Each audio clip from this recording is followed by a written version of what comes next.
tal, amigos? Gusto en saludarlos en este jueves de Tiempos y Palabras, un espacio de conversación amistoso y sobre todo pues también para aprender, desconocer temas que muchas veces pues no conocíamos o no nos habíamos adentrado a ellos.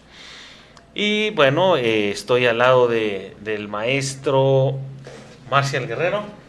Hola. ¿Cómo está, Buenas maestro tardes. Marcial? Bien, aquí. Hace calor, frío, lluvia, Todo. aire, Todo en todo, un rato. todo en un rato. Sí, es correcto. Y le doy también la bienvenida al maestro Mario Velázquez Jaén. ¿Qué tal? ¿Cómo estamos? Buenas tardes. Buenas tardes, maestro Mario. Buenas tardes. Ya pronto noches. Pronto, sí, y aparte las lunas de octubre, ¿no? Son maravillosas. Ayer lo constaté, dije sí. Sí, bueno, ¿no? era luna menguante, pero sí, así es correcto. Y hoy un tema muy educativo. Definitivamente, Muy educativo, muy lúdico. Bueno, también va de la mano, ¿no? Lúdico, educativo. Efectivamente, en octubre se conmemora la creación de la Secretaría de Educación Pública. Sí.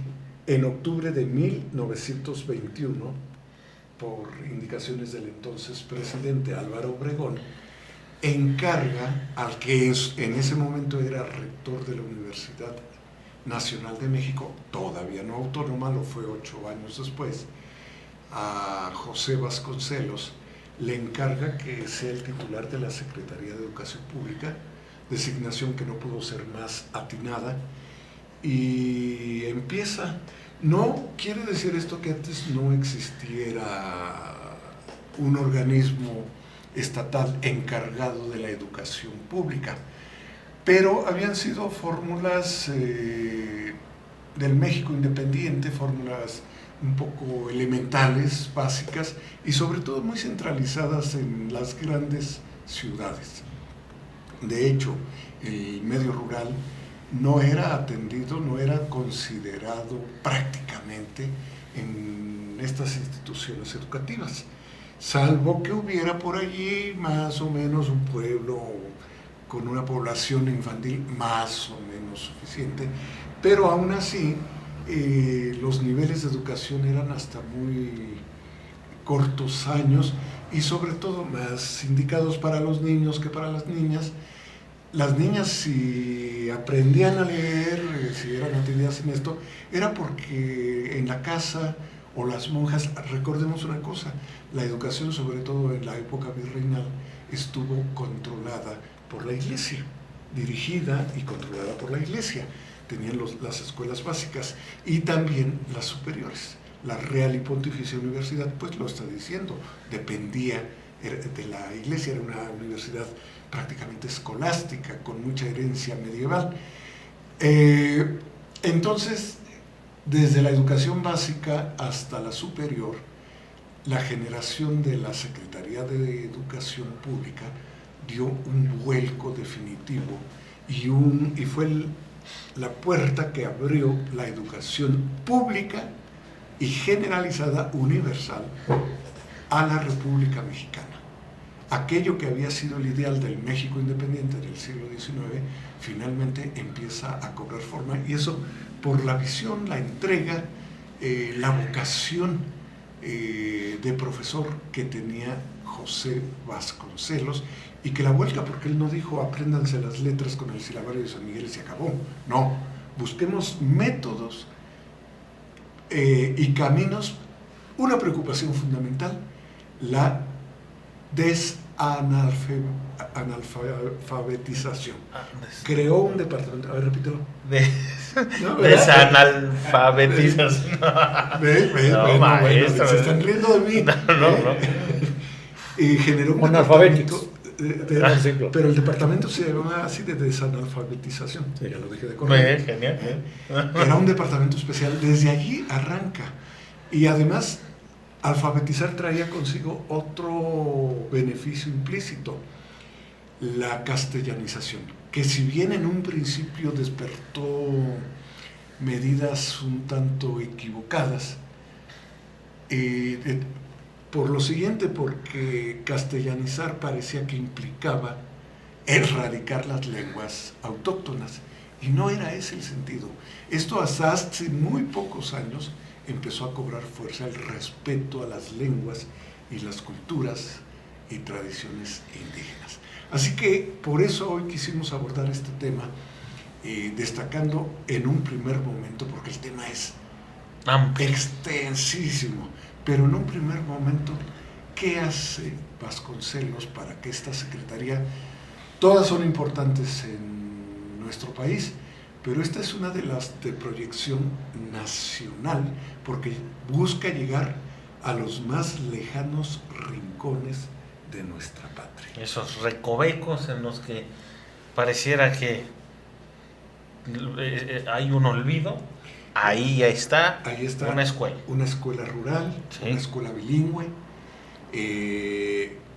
una casa con una antena de televisión para recibir señal educativa, Es cierto. ¿sí? etcétera, etcétera, etcétera. Una normal rural, un centro... Y así sea un maestro, pero bueno, son multigrados y ahí están todos en conjunto, ¿no? Aprendiendo. Exacto, y además existen Aprendiendo. programas y dependencias de la SEP como CONAFE, No importa. el Consejo Nacional para el Fomento Educativo, que en aquellos rincones donde, como dices, no hay muchos alumnos y los que hay son de diferentes grados, mandan a un joven que, aunque no sea profesor de carrera, tenga una formación, me parece que mínimamente de bachillerato, se le paga un sueldo para que continúe con esta alfabetización y educación de estos alumnos.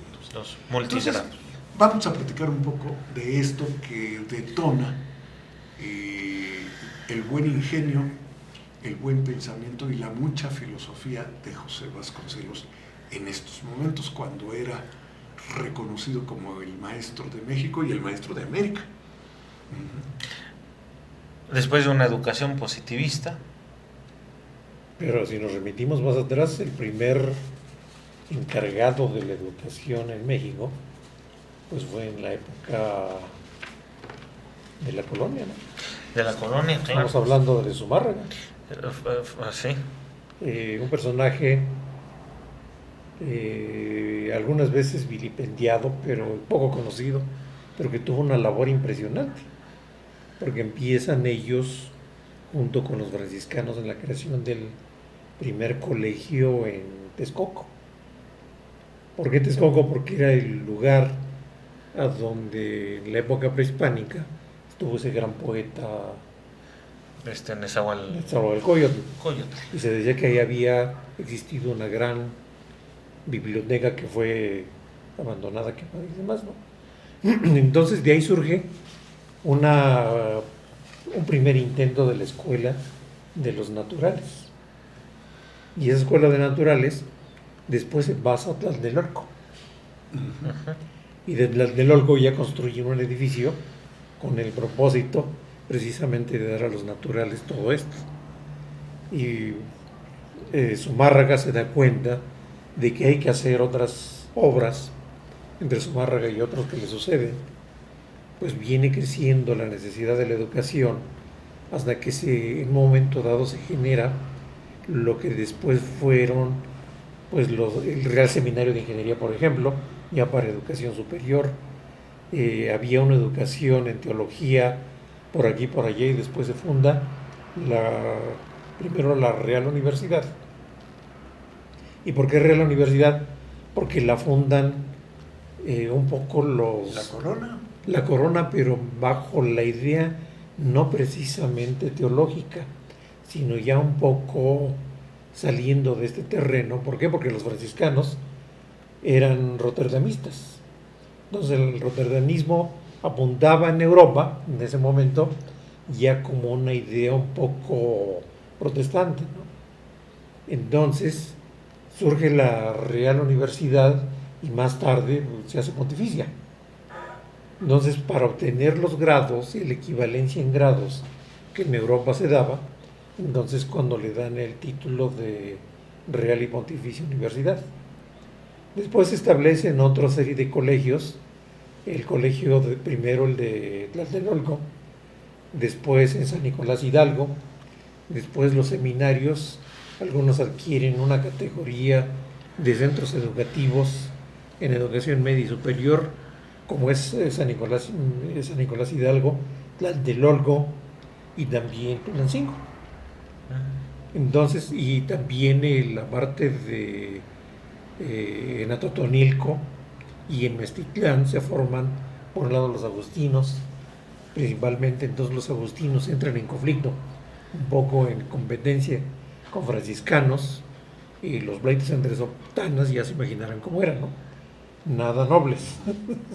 Entonces hubo ahí grandes desavenencias, viene la cuestión de la idea de la evangelización, la propaganda fide y todo aquello, y van surgiendo los temas ya de la educación. Después surge la necesidad, primero obviamente la educación era para nobles, después ya se empieza para mestizos y terminan con la educación para los naturales. Ya no solamente el hablar y escribir el español, sino que algunos de ellos son destacados estudiantes no solamente del inglés y de las lenguas originales, sino también del latín. Claro. Entonces teníamos personajes muy, muy importantes que llegan a aprender esto con el propósito obviamente de la evangelización, y se escriben libros muy importantes, pero también se imprimen otros porque llega la imprenta América, y llega la imprenta América para poder tener el suficiente número de ejemplares, tanto en el latín original de la Biblia como la traducción que se había hecho a las diferentes lenguas. Se atraviesa el Concilio de Trento, se prohíbe la lectura de la Biblia y recogen esas Biblias. Entonces se genera una nueva pedagogía dentro de la educación en esa época prehispánica, ¿no? Viene andando el tiempo, nos encontramos ya con el proceso de, primero con la época juarista, en el andar y venir de todo eso desde la independencia. No hubo un proyecto educativo en firme, y había una cosa que eran las secretarías de instrucción. El Ministerio de Educación y todo aquello, ¿no? Emulando un poco lo que pasaba en Europa, ¿no? Llega Maximiliano, le da el martillazo final que a otros habían puesto el clavo para desaparecer la Real y Pontificia, y no solamente la Real y Pontificia, sino también aquellos colegios que dependían de la cuestión religiosa, ¿no? Además, perdón, acuérdate que en 1767 habían expulsado a la orden que se encargaba de los centros educativos. Así es. De nivel básico y de nivel superior, los jesuitas. Así que eso desmantela espacios educativos muy importantes en la Nueva España, todavía. Y fíjate lo que pasa ahí, es que la corona se descapitaliza. Sí. Se descapitaliza completamente, ¿no? Sí, claro. Y llega la orden, bueno, cuando llega la orden de los jesuitas, que se dice que es la primera empresa de clase mundial, porque tenía cobertura mundial y tenía además una cobertura en diferentes renglones aparte de la educación, sino que también mantenía la enseñanza de oficios y la creación de nuevos oficios. Tenía el ISO 1700. Casi. Para tener clase mundial necesitaba el ISO.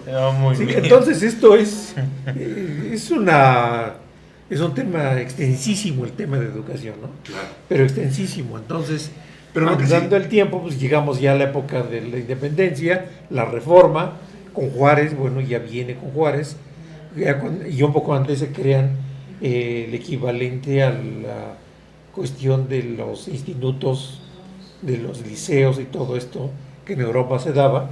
Se replican muchos modelos de este tipo y aparecen los institutos científicos y literarios, ¿no? Como un equivalente de la educación superior. Primero las escuelas superiores muy concentradas, prácticamente la mayoría en la Ciudad de México, la de medicina, la de ingeniería, jurisprudencia, sobre todo esas tres. La minería, los estudios de teneduría de libros y eso eran considerados oficios, un poco menores, oficios. Sí. En cambio, la medicina, la jurisprudencia y la ingeniería sí tenían niveles de estudios superiores. Y efectivamente se van quedando allí y después serán la base de la próxima Universidad Nacional de México, que funda Justo Sierra, porque sí, por ahí en 1860 y tantos se establece un Ministerio de Educación que ya mencionabas. Después Porfirio Díaz en 1905 reconstituye este Ministerio de Educación, y luego viene la Revolución en 1917, por ahí hay otro intento de regularla, y finalmente en 1921 Álvaro Obregón ve que hay que arreglar esto, que hay que darle cauce a uno de los renglones más importantes del desarrollo social, la educación. Y es cuando se la encarga a José Vasconcelos, que había sido nombrado 2 años antes rector de la universidad. Inclusive él agrupa las escuelas profesionales anteriores, agrupa los institutos donde se formaba, bueno, en la Ciudad de México, donde se formaban los bachilleres, y en esta Universidad Nacional él le genera el escudo, el lema y la identidad. Yo creo que eso es lo más importante. Un cóndor y un águila. Águila. Efectivamente. Y además el lema, por mi raza hablará el espíritu. Ese es el lema. Y un mapa de América Hispana. De la América Hispana. Podría haber sido la Nueva España. Podía haberse quedado en la Nueva España, pero justamente la visión, yo creo que en esto Vasconcelos hereda un poco esa visión bolivariana de una América. Él era profundamente nacionalista, ¿no? Pero y en la búsqueda de una identidad permanente. Pero más que nacionalista, porque dice por mi raza, y considera toda la América Hispana. El mapa, el lema, sí, por aquí tenemos el cóndor. Entonces, la base de su pensamiento es precisamente la raza cósmica. Ahí está, amigos, para que ustedes puedan buscarlo en Editorial Porrúa, sepan cuántos, número... No, cuentos. No, maestro. A ver, díganlo, maestro. Sepan cuántos. Ah, bien. Esta hermosísima colección sí. de la Editorial Porrúa, hay que reconocer que ha hecho una labor cultural extraordinaria, rescatando los grandes clásicos de todos los tiempos, y que además continúa sacando. Número 719. Ah, sí. Y ha sacado reediciones. Sí. Sí, entonces fíjate que hay un dato importante.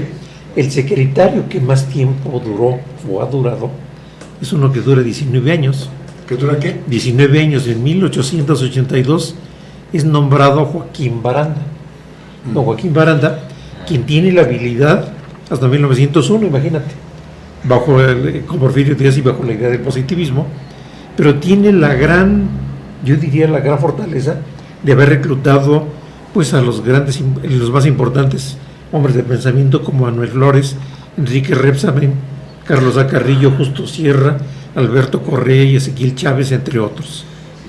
Y en el 85 se crea la Normal de Profesores de Instrucción Primaria en México, en la que colaboran distinguidos maestros como Ignacio Manuel Altamirano, sí, el propio Justo Sierra, Miguel Schultz, perfilándose justamente como otro gran educador de América. Miguel Schultz, Miguel Serrano, Joaquín Oreña, Jesús Acevedo, Manuel Cervantes, Enrique Lauseler, Luis C. Ruiz y Alberto Lombardo.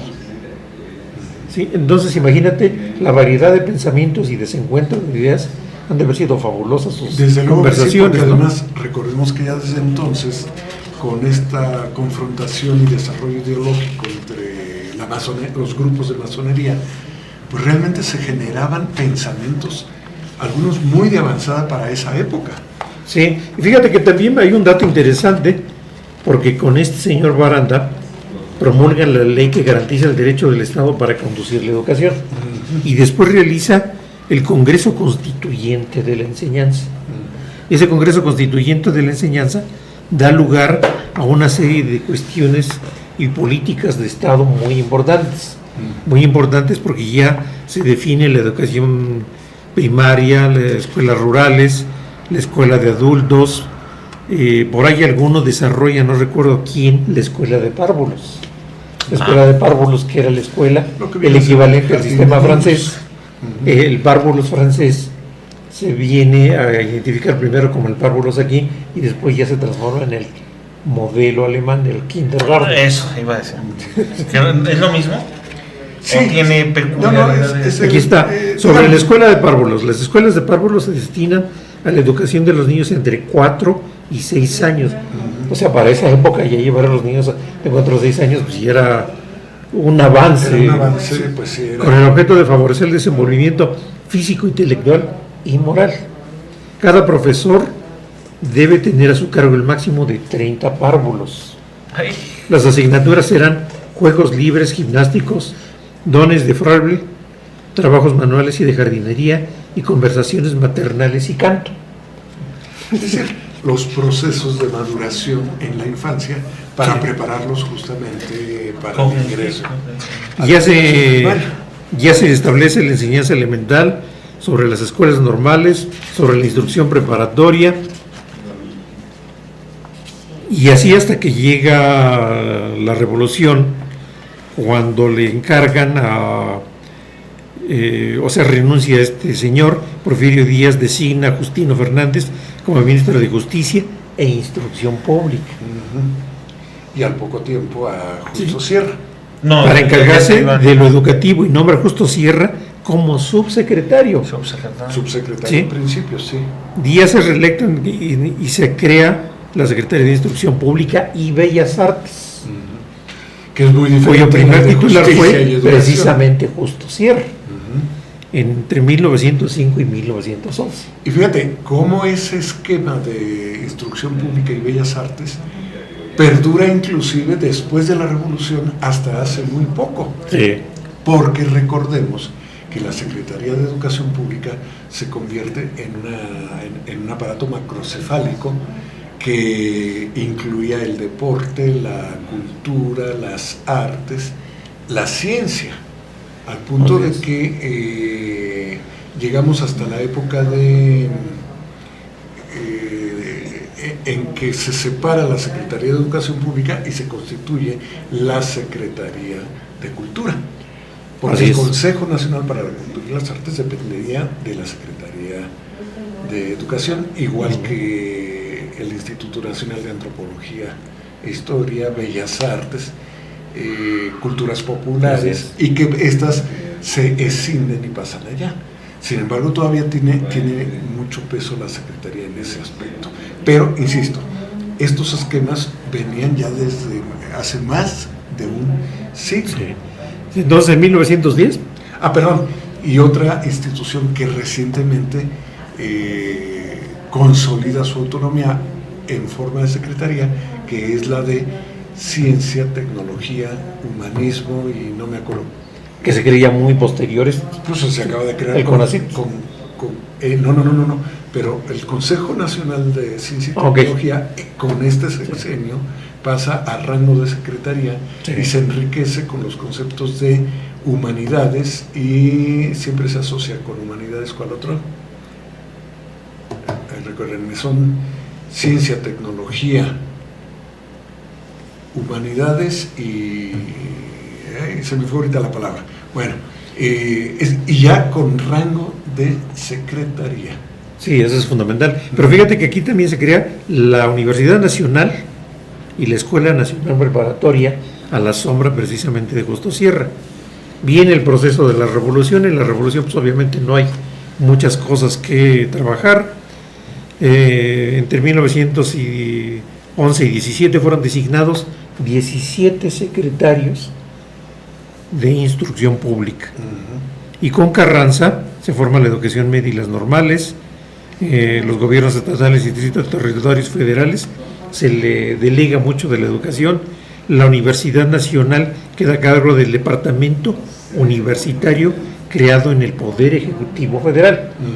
Así que viene siendo una universidad estatal. Estatal dependía o sea, los estatutos, las leyes, la definición, las políticas, y nombramientos de los del rector, de todos, eran dados precisamente desde la Presidencia de la República.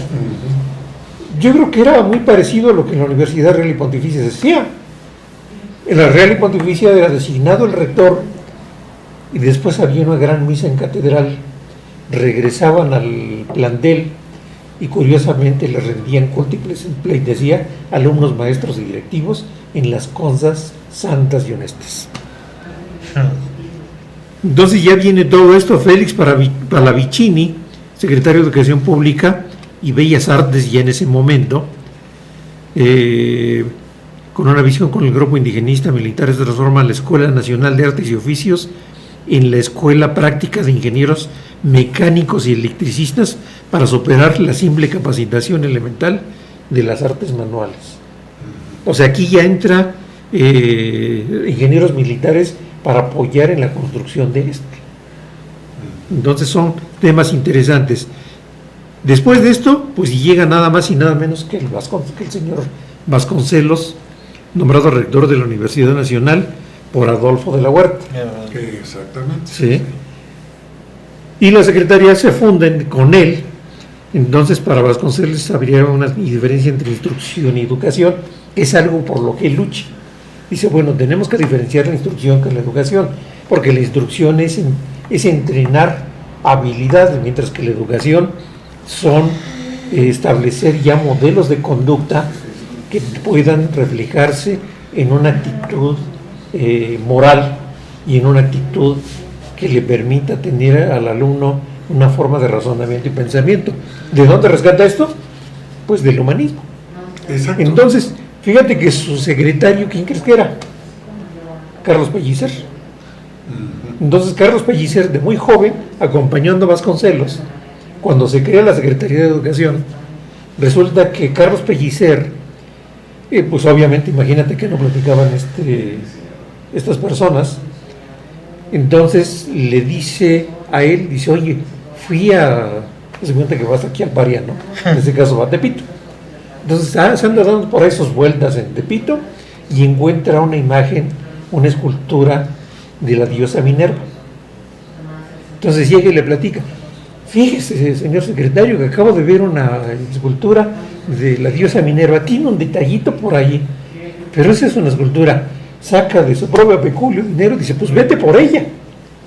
Entonces regresa al despacho y desde entonces el escritorio de Vasconcelos, y ojalá y que exista todavía, adornan precisamente ese escritorio. Y aquí tenemos una parte de ese ejemplar, de la imagen de la diosa Minerva, tal cual, diosa de la sabiduría, que es a fin de cuentas un símbolo de que lo que ellos pensaban, de lo que ellos creían, el pensamiento humanístico. Exacto, y el principio del humanismo.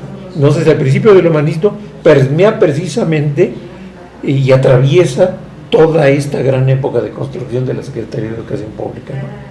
Y eso da origen precisamente a eso. ¿Por qué tengo esta imagen? Bueno, la tengo porque yo en la infancia estudio en una escuela particular Minerva en Real del Monte.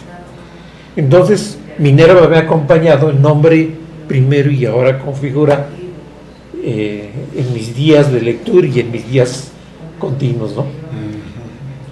La diosa de la sabiduría entre los griegos, el equivalente, luego adaptada por los romanos. Sí, que del otro lado surge el nombre de...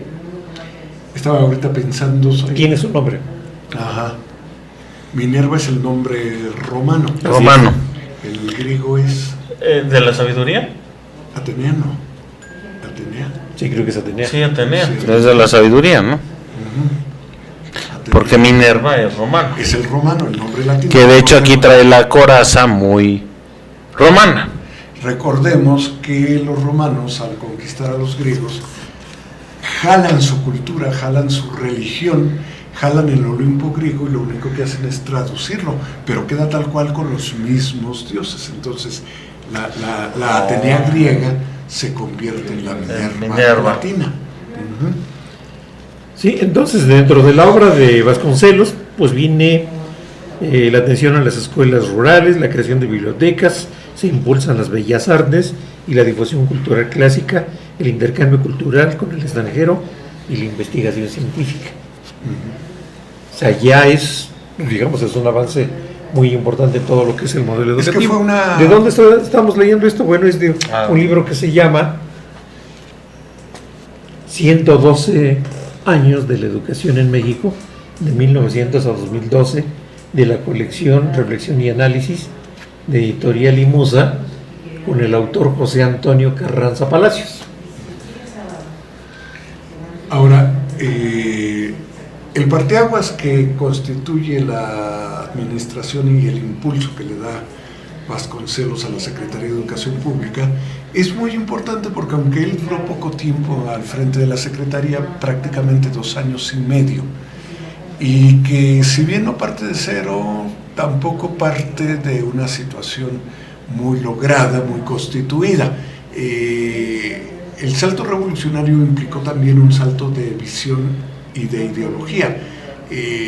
Había que romperse, había cambiado los esquemas, había cambiado el siglo, y lo que se buscaba era cómo impulsar un sistema de educación moderno que contemplara un país completo y de manera integral, que no solo se concentrara en las grandes ciudades y en las clases medias y pudientes, sino que también abarcara el campo, el medio rural, y como les digo, en unos momentos en que el analfabetismo en México era altísimo, altísimo.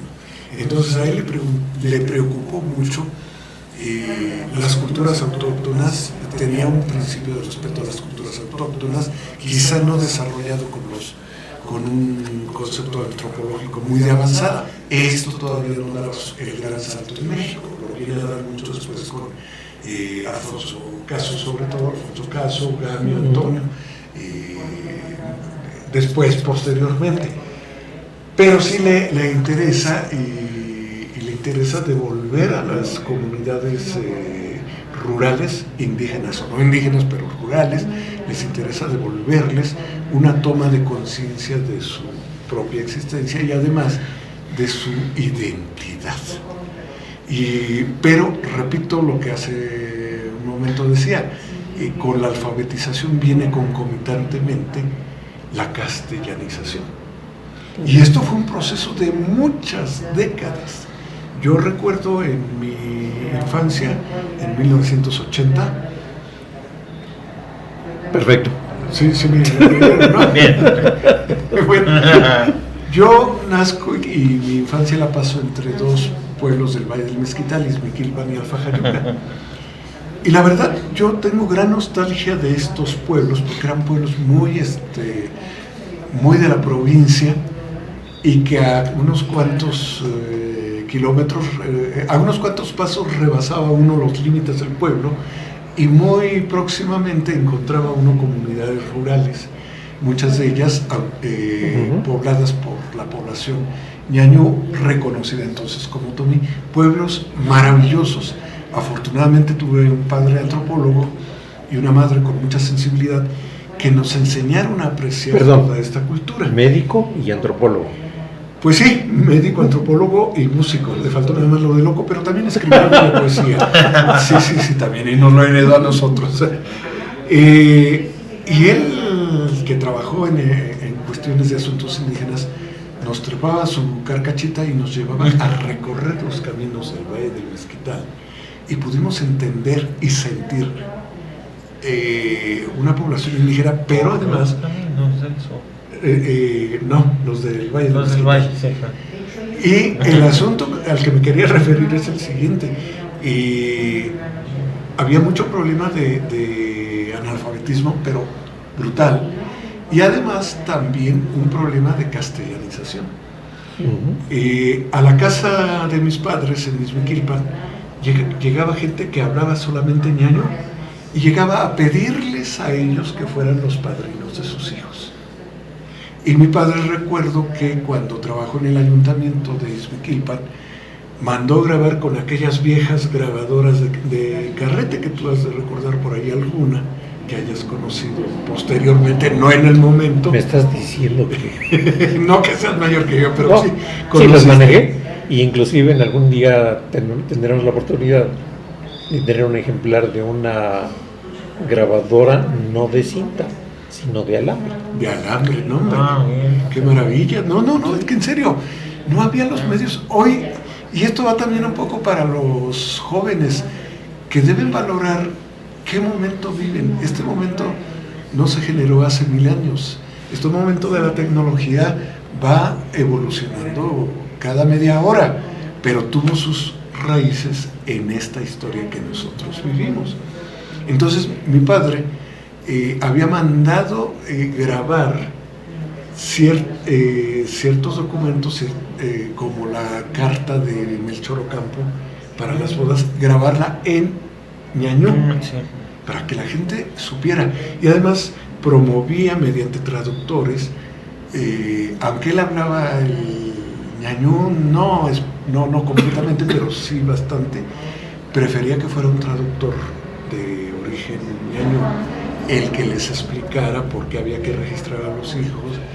Y claro, que todo esto había que integrar en un desarrollo, porque eran marginados, eran muy marginados. Olvidados. Por ser indígenas, por ser pobres, por Así es. ser monolingües. Entonces recuerdo que mi padre planteaba eso. El problema no es que sean monolingües, es que al hablar ñañú la gente mestiza los marginaba. Entonces él decía, deben hablar ñañú y deben hablar español. Es decir, deben ser bilingües, era su planteamiento, y trabajó mucho por eso. Recuerdo que lo hizo con Emilia Wallis, una etnolingüista del Instituto Lingüístico de Verano, con quien trabajó conjuntamente para impulsar cartillas de aprendizaje del ñañú y del español, cartillas bilingües. Todavía hace poco veía una por allí en casa, en la biblioteca de mi padre, y realmente era muy emocionante, ¿no? Entonces, Claro. ¿Sabe ñañú usted? no, nada más jamadí, que quiere decir gracias. Es la única palabra que he aprendido. Y sideni, que quiere decir florecita, porque así se llama mi sobrina. Entonces, estas son las dos palabras que sé.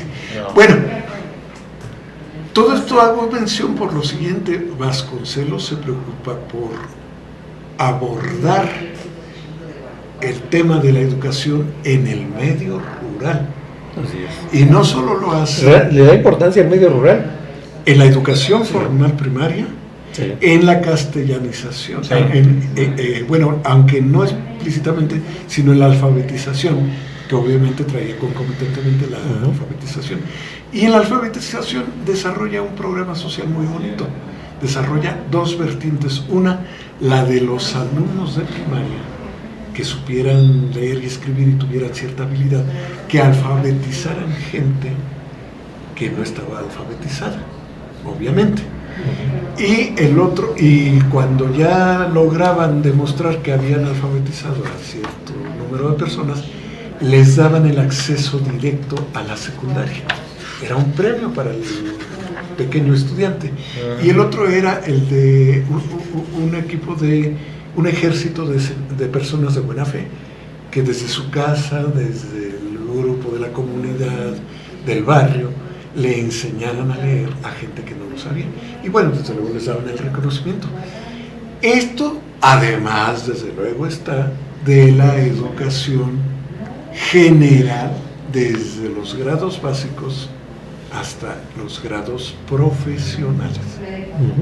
Sí, lo que dices es importante, porque imagínate, en 1900 el 75.25% de la población era analfabeto. Y para el 2012 el 6.01%. Sí. Entonces son datos que dices, pues es importante. Ahora, ¿qué hace también Vasconcelos para poder lograr no solamente promover el desarrollo de la educación, sino también tratar de promover ese sentido de la raza cósmica? La identidad, ¿sí? Recupera, se va por el lado del muralismo. Cuando recibe el edificio de la Secretaría actual de Educación Pública, Argentina hasta así, Brasil. sí, En Grandes Paredes convoca a los principales pintores que fueron Rivera, obviamente, Orozco, Siqueiros y algunos más. Pero recuerden que... Entonces, no sé si el doctor Atl, no. ¿Cómo? Doctor Atl, no. Pues si tenía capacidad de él convocar. era pintor de caballete, no era muralista. No era muralista. Hubo después otros muchos muralistas de gran calidad, como O'Gorman, Bueno, O'Gorman igual tiene unos murales simplemente recordemos la biblioteca de la ciudad universitaria, pero son, digamos, posteriores a estos Se tres. crean también las escuelas de agricultura, y vemos aquí en Texcoco Chapingo, con sus grandes murales también.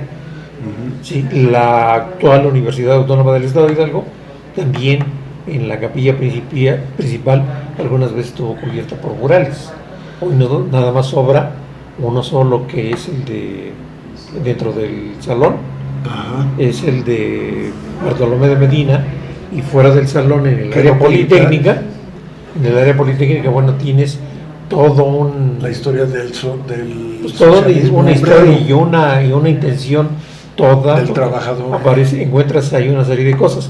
En la parte inferior también tenía murales dentro de las escalinatas, pero que fueron encalados por ahí, ¿no? Entonces todo esto nos dice de esa época vasconcelista, porque además, que rescata a Lázaro Cárdenas, ¿no? Además, el muralismo que él impulsa y que va agarrando fuerza a lo largo de las décadas hasta la fecha, y no solo es la técnica de plasmar en los grandes muros una obra artística, sino es también plasmar obra ideológica. Darle sentido. Sentido además social, histórico, identitario. Por eso casi todos los murales son muy revolucionarios y muy indigenistas. Bueno, pero no indigenistas. No. Bueno, indigenistas. Pero no en sistema peyorativo, sino indigenista. Reivindicativo de exactamente, de lo que estamos hablando, de la raza cósmica, de que tomaba en cuenta Vasconcelos, de tener una idea de primigenia. Exactamente. De todas estas... Y la otra, la presencia del trabajador urbano, el obrero. Claro. Sí. Cosa que se refleja mucho en este mural que planteas del edificio anexo de la universidad local, hecho por Medardo Anaya, pintor también de ideas socialistas que se va a estudiar a Francia cuando estaba en efervescencia. Que habrá sido una moda, porque se miran... Bueno, es que en Europa se da la evolución primero del positivismo y después viene el marxismo. Y antes de esto, bueno, tenemos el socialismo utópico. Puedes mirar murales de los años 30 del siglo pasado y siempre es hoz, martillo, obrero, campesino, bueno, pero revolución. Tenemos que ver y educación, claro. Una serie de... Es siempre, todo un tema la cuestión del socialismo. Siempre. Porque los matices del socialismo en México van adquiriendo diferentes tendencias y diferentes vías. La vía oficial, la vía que queda atrás, la vía que se recupera, la vía que se mezcla con otra más, que genera una tercera o cuarta tendencia. Entonces, es un tema que abordarlo en radio y en televisión inclusive es complicado porque no tenemos todavía mucha información de cuál es esto, pero sí nos da la idea de la tendencia que va adquiriendo al paso del tiempo, y en el caso de Lázaro Cárdenas es muy palpable esta tendencia al grado que él modifique el artículo 3 constitucional para plantear que la educación tenía que ser laica, libre y socialista. Y en este caso también aquí en Pachuca, el Instituto Científico y Literario, en su estatuto o reglamento, ¿no te acuerdas cuál de los dos está? Que dice, debe ser cuando era gobernador... Es la ley orgánica donde está, ¿no? Que debe ser laica. Cuando era gobernador Rojo Gómez. Entonces Rojo Gómez, gobernador de la época cardenista. Así es. Entonces él da la condición, dice, un término que se me hace peyorativo, ¿no? Pero lo indica no tanto para la universidad, sino para el naciente Instituto Científico, la naciente Escuela Técnica Álvaro Obregón. Bueno. La anexa. No, pero también para la... No, la universidad no lo trae como tal. Tengo entendido que sí. Fue para la Escuela Politécnica Álvaro Obregón, que es la que... Me llevo la tarea. Hay que llevarse la tarea para checar eso. Sí. Ahora, recordemos que otro de los grandes temas que impulsa con todo esto Vasconcelos es ese profundo sentido del nacionalismo que incluye la aceptación, y justamente La raza cósmica lo plantea, de la fusión de culturas y pueblos que se llama mestizaje. A eso me refería, no de una forma peyorativa, sino tal como lo incluyente. Lo piensa Vasconcelos, de incluir y de darle pues una nueva visión, voz y voto, ¿no? Era ideas, su aportación al sentido sí, de identidad de esta... hacer visibles a los no visibles en el siglo pasado. Exactamente. Subrayar, siglo pasado. Ahorita ya son muy... No, afortunadamente, y además, bueno, sin embargo, mira, ya que lo mencionas, acuérdense que apenas la semana pasada se incluyó en la Constitución la nueva ley que habla de confirmar y dejar ya como derecho constitucional el respeto a las culturas y las decisiones de los pueblos autóctonos. Eso acaba de ocurrir la semana pasada. O sea, sí lo dices, pero el problema ha subsistido hasta hace poco y ahora falta que cuaje toda esta. Que entre líneas ves reconocer los derechos. Claro.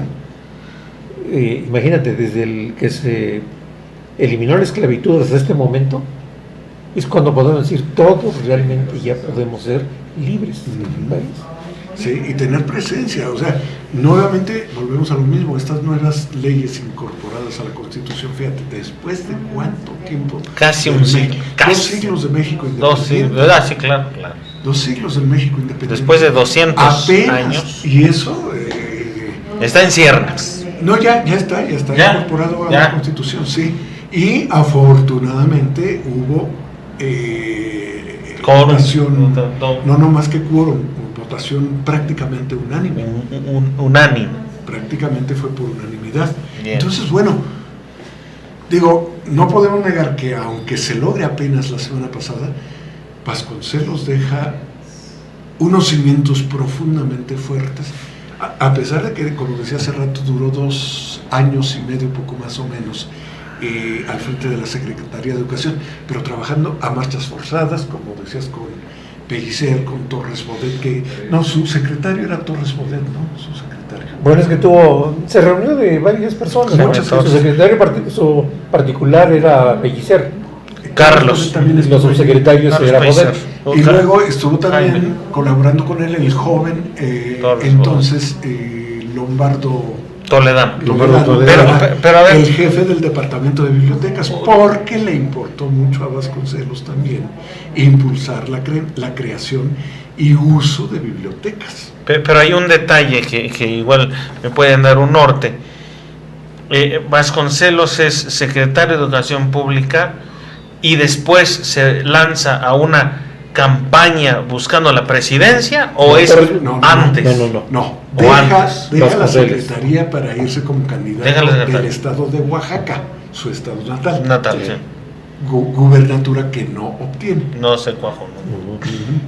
Y ya después es cuando quiere contender por la... Está desempeñando un cargo por ahí importante y decide dejarlo para irse de candidato precisamente a la presidencia de la República. Pero ya había sido previo secretario de Educación. Sí, claro, sí, ya había sido. Entonces, secretario de Educación y después ya... Como no puede ser, entonces se va a Europa. Abandona la secretaría, contiende. Para gobernador de su estado natal. No se logra. Después, las circunstancias lo llevan y la gente, porque además era un individuo con mucho reconocimiento y aceptación social. Claro. Entonces lo quieren impulsar como candidato a la presidencia, no me acuerdo contra quién contiende, pero ya para entonces estaban muy... Pascual Ortiz Rubio. Sí, justamente Sí, porque decían que si son... Pascual Ortiz Rubio sucede a Portes Gil. A ver, búscale. Pascual Ortiz Rubio. Es Ávila Camacho. Primero es Ávila Camacho. Aquí. Después viene Miguel Alemán. Que decían, incluso el eslogan, ¿no? Si son nobles sus anhelos, busque por Vasconcelos. No, mira, sí, está bien. A Emilio Portes Gil, como les decía, le sucede Pascual Ortiz. Sí, claro, sí, Pascual. Sí, porque el eslogan de campaña, recuerdo que era, si son nobles sus anhelos, vote por Vasconcelos. Si es usted un animal, vote por don Pascual. Bueno, pues así era el eslogan. Yo no tengo nada que ver ahí. El asunto es que de veras Vasconcelos tenía una aceptación social muy fuerte, sobre todo en los medios urbanos. Pero, pues ya para entonces se iba perfilando ¿cómo se llama? Este grupo político de la continuidad y de la fortaleza como grupo político que después va a ser, que constituye Plutarco Elías Calles, quien fue presidente de 1924 a 28, después de Álvaro Obregón, después de que asesinan a Álvaro Obregón. Y el que hace, constituye este sistema monolítico fuerte, el Partido Nacional, era el Partido Nacional Revolucionario, originalmente. Y entonces ahí va a ser fulano. Vasconcelos quiere jugar por la presidencia de una manera libre y pues no lo dejan. O sea, no lo desaparecen, pero no lo dejan, y es cuando hace maletas y se va a Francia. Concretamente a Francia. Y bueno. Pero además empezó a regresa y después ya aquellas ideas del joven Vasconcelos o del anterior Vasconcelos, muy revolucionario. Es otro Vasconcelos. Es otras ideas. Y la juventud que lo siguió se consterna y dice, ¿qué pasó con aquel Vasconcelos que vimos irse y que hoy trae unas ideas con las que no nos convenció? Olvida a la diosa de la sabiduría que siempre estaba en su escritorio y ahora es el dios Marte de la guerra. Ya como que cambió totalmente. Inclusive afina la idea terriblemente nacionalista. Y participa en un periódico por ahí. Timón. Terriblemente radical. Entonces ya. ¿Pierde el timón? El timón. Ahora, lo interesante, en estos momentos de la Secretaría hay que reconocerle que en 2 años y medio revoluciona el sentido de la educación pública en el país. 2 años y medio. Oye, eso es... Del 21 al 20. ¿Lo apoyaron bien? Es loable, eso. Oye, en 2 años... 2 años. Empieza en el 20 y termina en el 22. Está súper bien. Un individuo muy dinámico, con un equipo muy sólido, muy fuerte. Gente muy talentosa y con mucha intuición y desarrollo de la educación, que entonces lo apoya y le permite lograr estos grandes alcances en la educación. La educación primaria, desde luego, la educación primaria y la secundaria, después los estudios de las normales.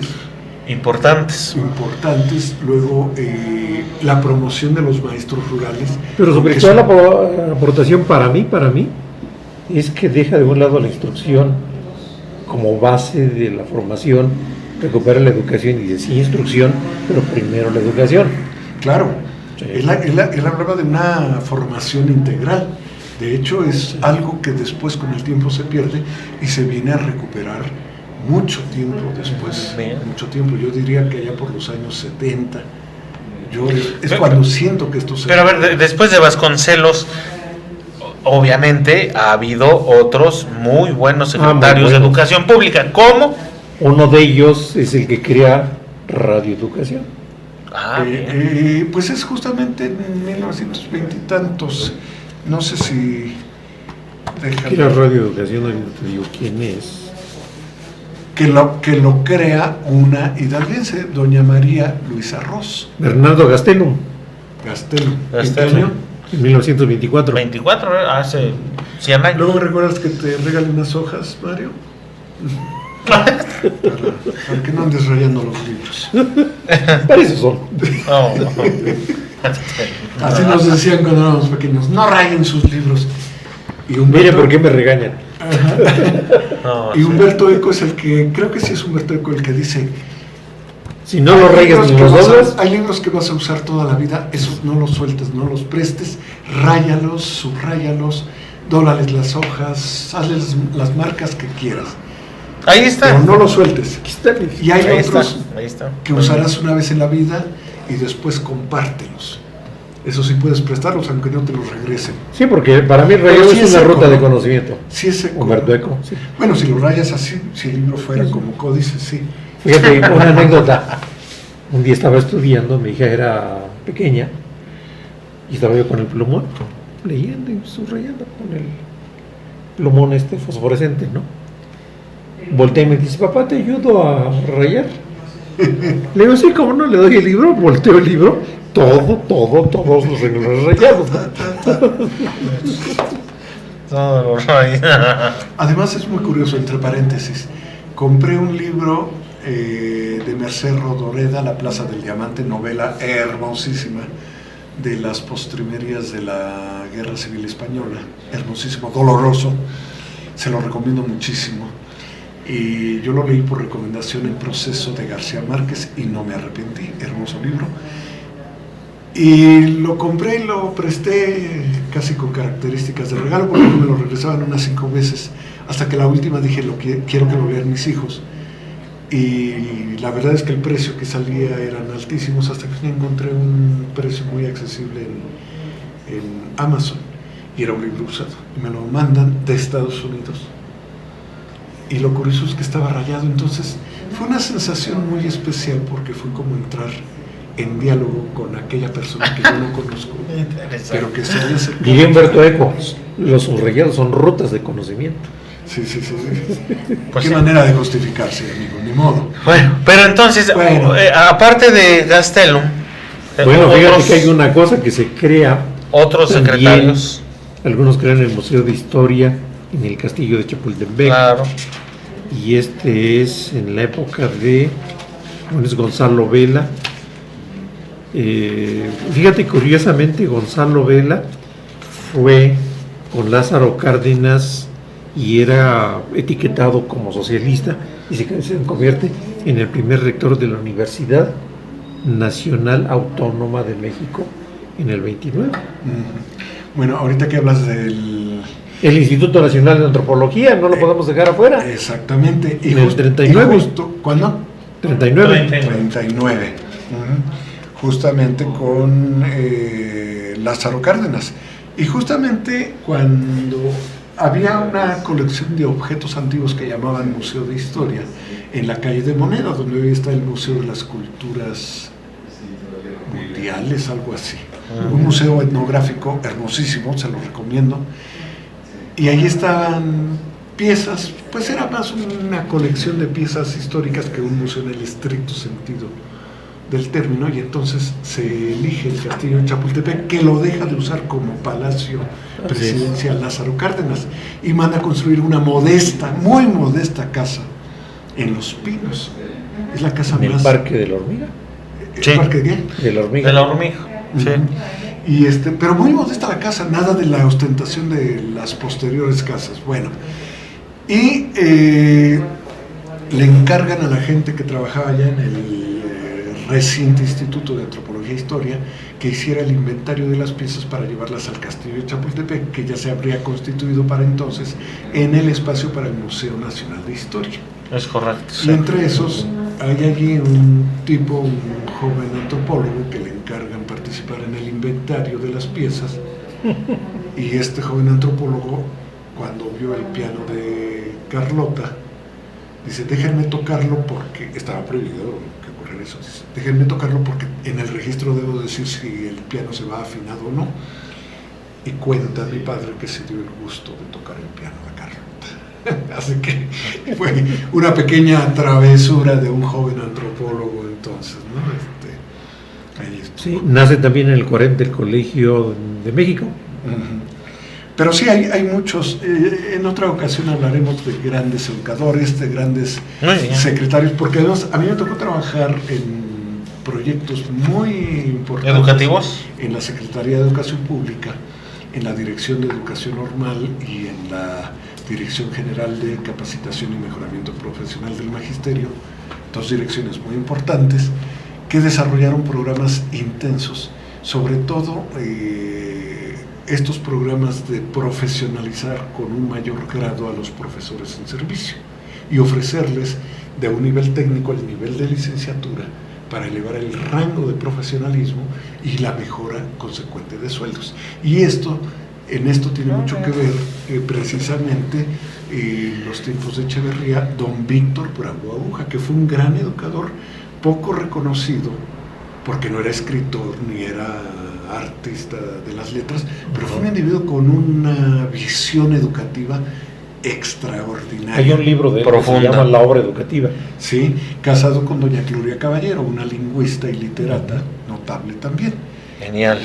Entonces, como él, estaban otros, también después siguió Fernando Solana con López Portillo, y también, bueno, continuó con esta labor. En el 70 y tantos hay una revolución con un cambio de planes y programas, precisamente con el ingeniero Bravo Aguja, planes y programas en la secundaria.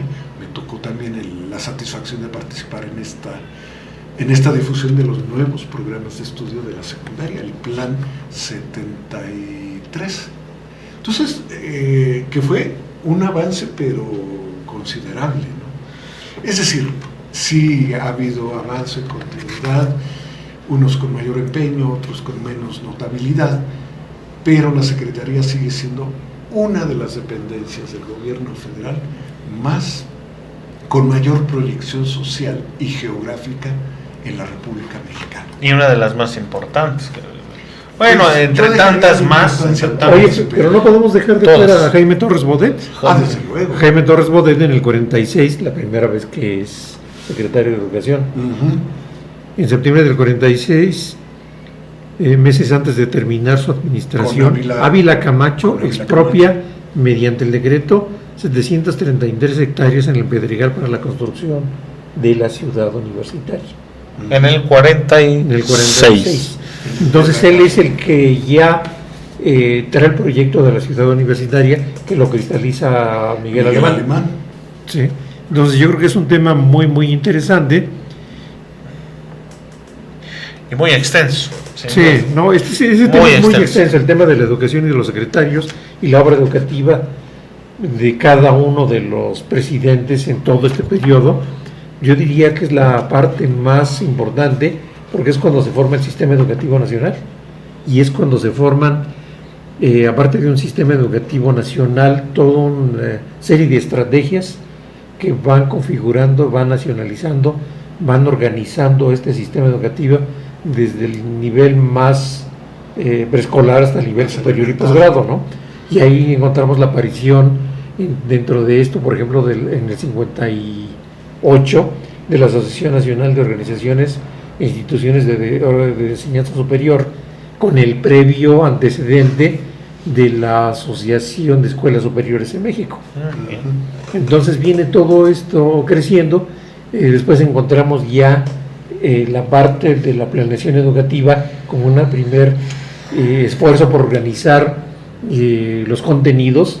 El corpus académico organizaron no a partir de un libro ni una serie de libros, sino organizarlo a partir de un conjunto de estrategias en el cual exista un eje pedagógico y un eje transversal didáctico en cada uno de los momentos educativos. Y ahorita que hablas de eso, el libro de texto gratuito con... Primero es texto. Sí. Texto con precio accesible. Empieza con Vasconcelos en muy bajo nivel, después se consolida con López Mateos, y también empieza con Vasconcelos y luego se fortalece con la amplia labor de doña Eva Sámano de López Mateos, los desayunos escolares. Así es. Entonces a mí me toca vivir estos dos momentos. Cursaba yo el 6º año de primaria cuando llegaron libros de lectura nada más a Alfajayucan, que es donde yo cursaba el 6º año. Las lecturas escolares. Y los leíamos, pero los teníamos que dejar para la siguiente generación, no nos los llevábamos a nuestra casa porque estaba tan, no lejano, pero tan abandonado estos municipios que les llegaba, no llegaba el juego completo de libros para cada alumno, ¿no? Llegaban los de lectura a algún lado y seguro que los de ejercicios a otro. Y nos tocaba participar en ofrecer desayunos escolares.